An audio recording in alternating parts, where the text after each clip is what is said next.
Welcome back to another video. It's 1st of November 2024. This is a video response to one of the comments left on our earlier Section 21 Eviction video, which we made and uploaded back in October, just last month. And there was some discussion about the landlord has no obligation to continue his investment, especially with pressure from government to pay unfair taxes.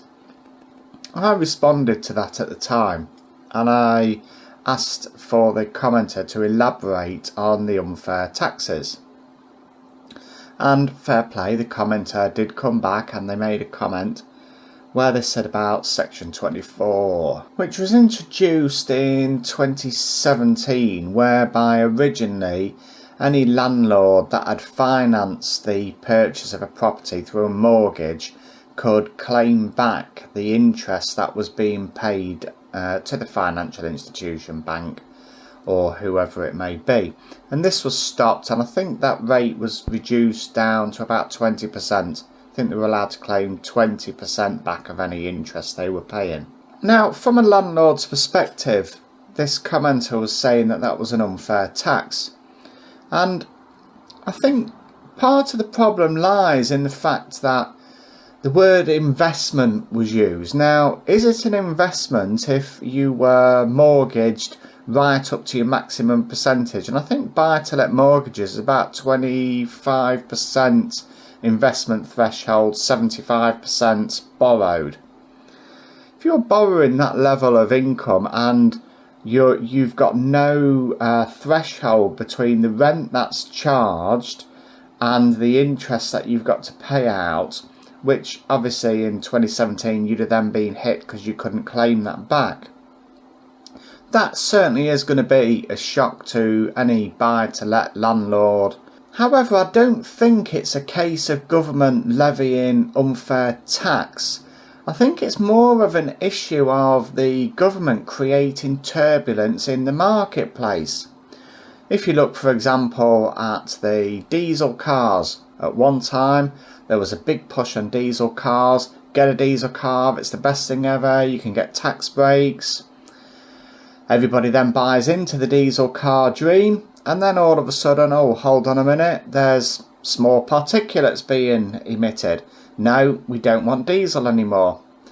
The next thing that came along was electric vehicles. Get yourself an electric vehicle, no road tax. Everybody buys into the electric vehicle dream, and now they've announced that you're no longer going to get free road tax. You're going to have to pay like everybody else.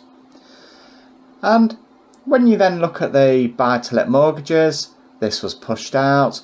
It was, to some intents and purposes, very easy to sign up for a buy-to-let mortgage with only 25% down.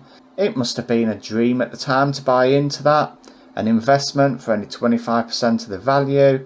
You're going to rake in a good profit margin. You can claim back all of your interest relief.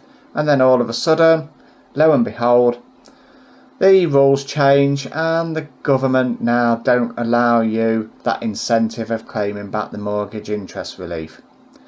What does this go on to promote? It goes on to promote turbulence.